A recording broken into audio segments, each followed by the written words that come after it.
మేడారంలో భక్తులు ఆగ్రహంతో ఆందోళన చేశారు. ఆర్టీసీ బస్ స్టాండ్ లో భక్తుల నిరీక్షణ మధ్య ఆందోళన కొనసాగుతోంది. ఆర్టీసీ బస్సు అద్దాలు ధ్వంసం చేశారు భక్తులు. అధికారుల తీరుపై అక్కడి భక్తులు ఫైర్ అవుతున్నారు.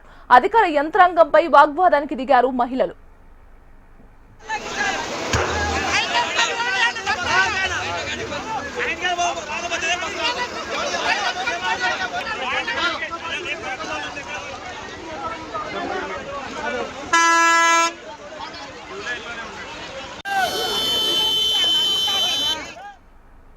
మేడారంలో భక్తులు ఆగ్రహంతో ఆందోళన చేశారు. ఆర్టీసీ బస్ స్టాండ్ లో భక్తుల నిరీక్షణ మధ్య ఆందోళన కొనసాగుతోంది.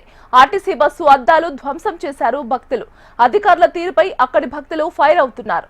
అధికార యంత్రాంగంపై వాగ్వాదానికి దిగారు మహిళలు.